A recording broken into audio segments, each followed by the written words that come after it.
Hello, everyone, and welcome back to 1IQ Sports Talk. Sterling here, coming at you with a quick rundown of the Week 3 matchup for the Pittsburgh Steelers with the LA Chargers. This team right now, they are improving every week. This was an excellent game. It started out with both defenses just dominating and forcing each team to multiple three and outs to start the game before we finally saw the first down of the game midway through the first quarter, where the Chargers were finally able to march down the field and score a TD at the end of that first quarter.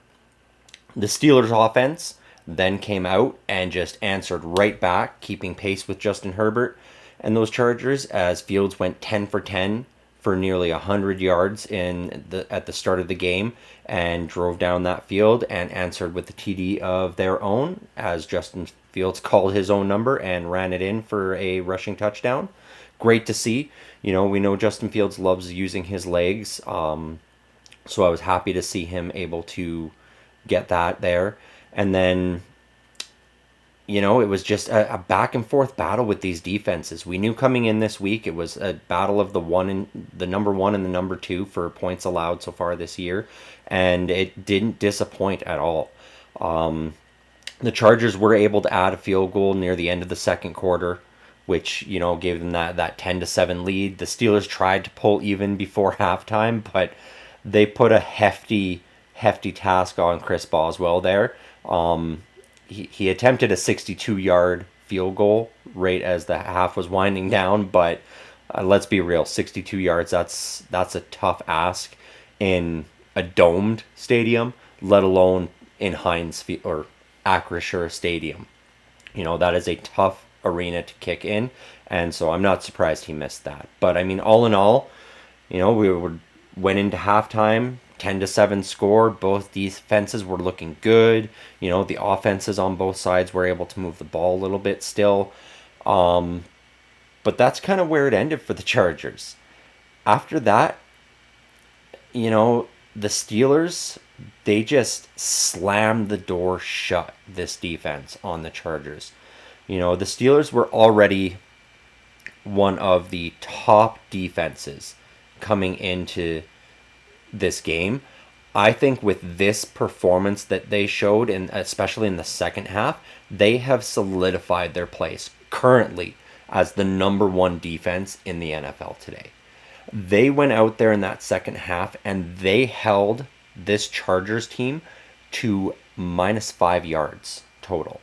That's -5 yards. They gained negative yards in the second half, which, you can't win football games that way, which is exactly what ended up happening. So, the Steelers just shut them down completely. Unfortunately, the Chargers did lose Justin Herbert partway through the third quarter there. It was just a sack in the backfield, and unfortunately a guy landed right on that already injured high ankle sprain that Justin Herbert had and just re-aggravated it pretty badly. So at that point he was out, and it was Tyler Haneke that came in, and holy crap, this defense just punished that guy. As I mentioned, there was that one sack, that took Justin Herbert down. In total, this team got 5 sacks this week. Cameron Hayward got one, and Landon Roberts, TJ Watt, of course. And Nick Herbig went off and got himself 2 sacks and a forced fumble this week. That guy was just lights out. He's kind of like a TJ Watt Jr. at this point with the way he's been playing. Unfortunately, what led to him getting in there was Alex Highsmith did go down with a bit of a groin injury. We don't know the severity of it yet. Hopefully it's not too bad. Hopefully he's able to come back. But good to see that even if that isn't the case, Nick Herbig is able and ready to step in and just continue the dominance that both Highsmith and Watt have already been putting onto this league. And so, obviously the Steelers didn't allow the Chargers to score in the second half, but the Steelers offense did not stop. They were able to pull even with a field goal part way through the third quarter, and tie it up at 10. And then from there, early in the fourth quarter, another field goal from Boswell, pushing that lead to 13-10. And then it was just our defense just dominating. Justin Fields did throw an interception on one of those drives. It was an awkward pass. He tried to put it over the middle into a tight spot. It just got bounced up in the air and then just bobbled around, bounced through a few guys before finally getting intercepted. So, I mean, it was an unfortunate spot for Justin Fields to put the ball, but it was nice seeing him actually throw it over the middle this week. I saw a lot of people last week, showing that chart of Justin Fields' pass attempts, and all the jokes were, it looks like a major league baseball pitcher who's about to get sent down to the minors because it was all outside. And this week, they had him throwing it over the middle a whole bunch, and one of them, unfortunately, ended up being that interception. However, another one was with about 7 minutes left in the game. He just nailed Calvin Austin right over the middle with a perfect, accurate pass.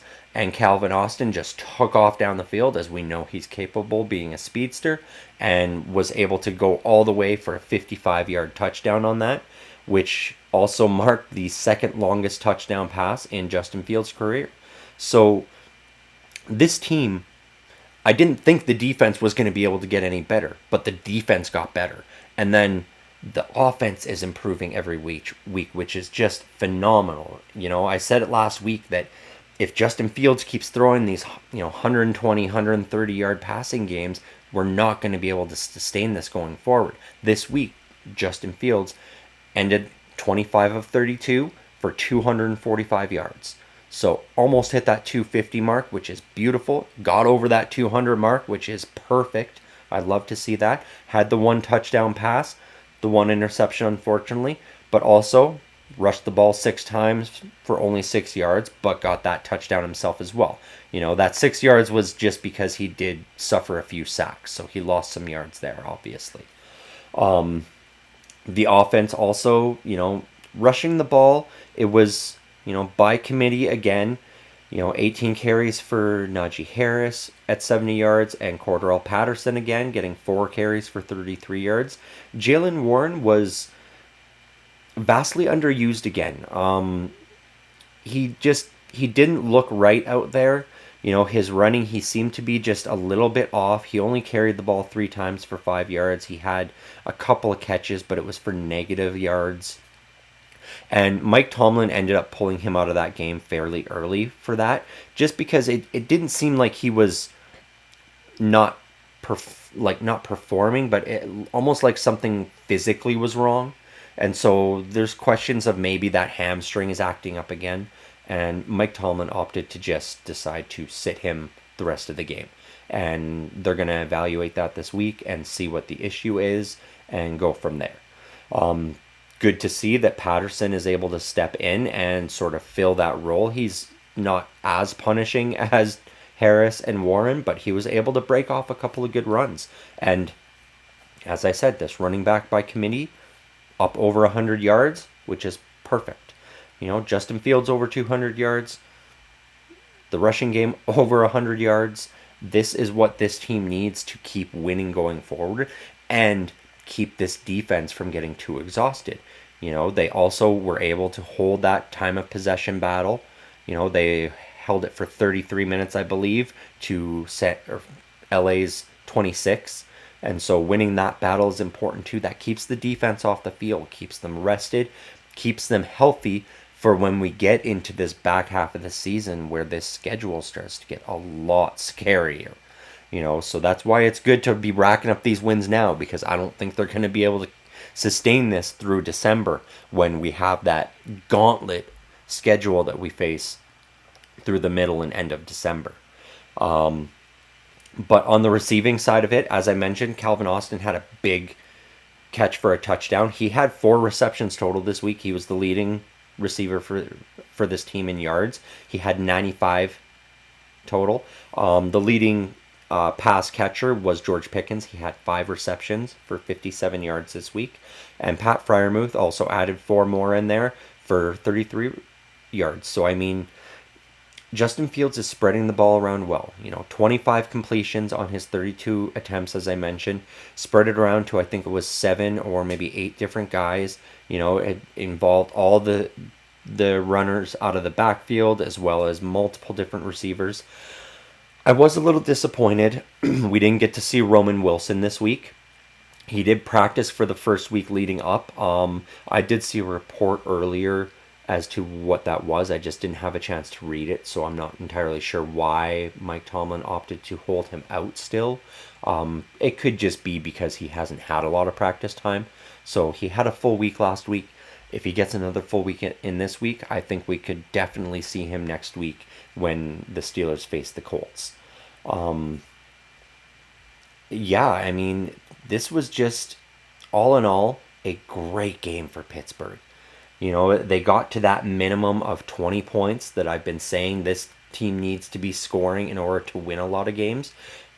And they managed to get multiple touchdowns as well, which is an improvement over that week 1 where they had to win the game with 6 field goals, which was not sustainable. And then this defense, it dominated from start to finish. And in years past, it was always domination because TJ Watt was doing everything. It's not that way right now. TJ Watt's stat line is actually lower than what we've seen in years past. And that's because a lot of teams are keying on him. They're double teaming him. They're chipping him at the line, which makes it difficult for him to get that jump. But in double teaming him, that leaves openings for guys like Alex Highsmith, guys like Nick Herbig. It opens up things on the D line so Cam Hayward can get through. If they opt to bring another linebacker, that's how Landon Roberts was able to get his sack this week. It just creates more mismatches where the defense can bring different guys from different positions to try and get pressure on the quarterback, and it is working very well. So, it's going to be unfortunate for TJ Watt because he may not have statistically as good of a season this year as he's had in the past. But, I mean, who's to say he's not going to go off for 4 or 5 sacks in a week? We've seen him do it before. He's perfectly capable of that.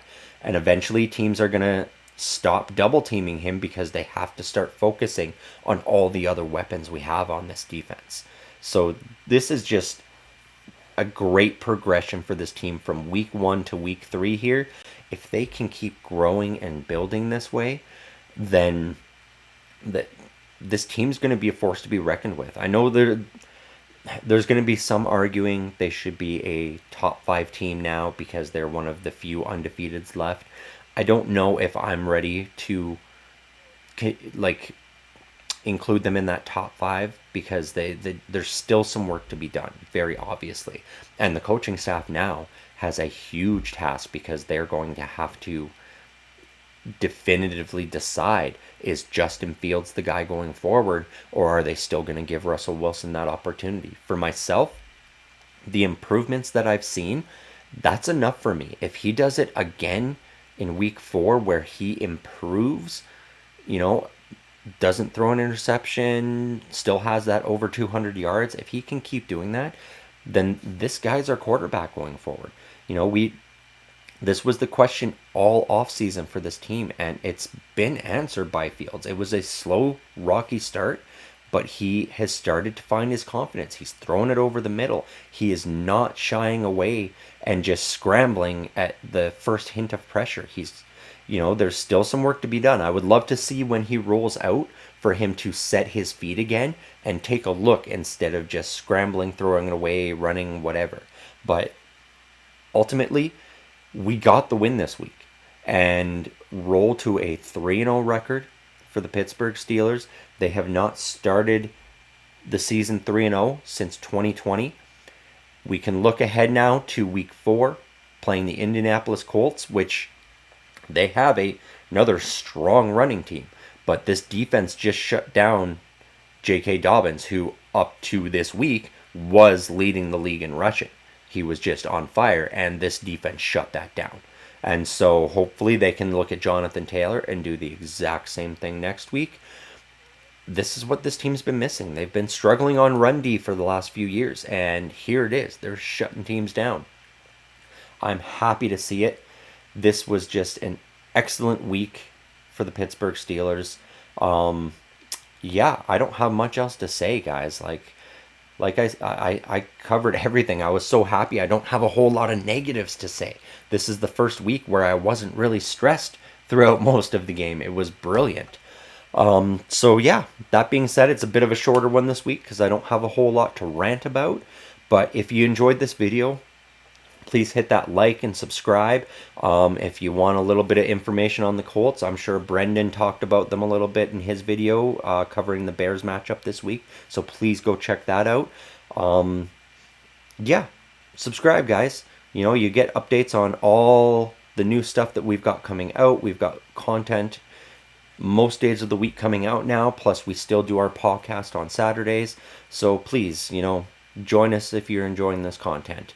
Other than that, I hope you all have a great week, and let's get ready for week 4. Peace, guys.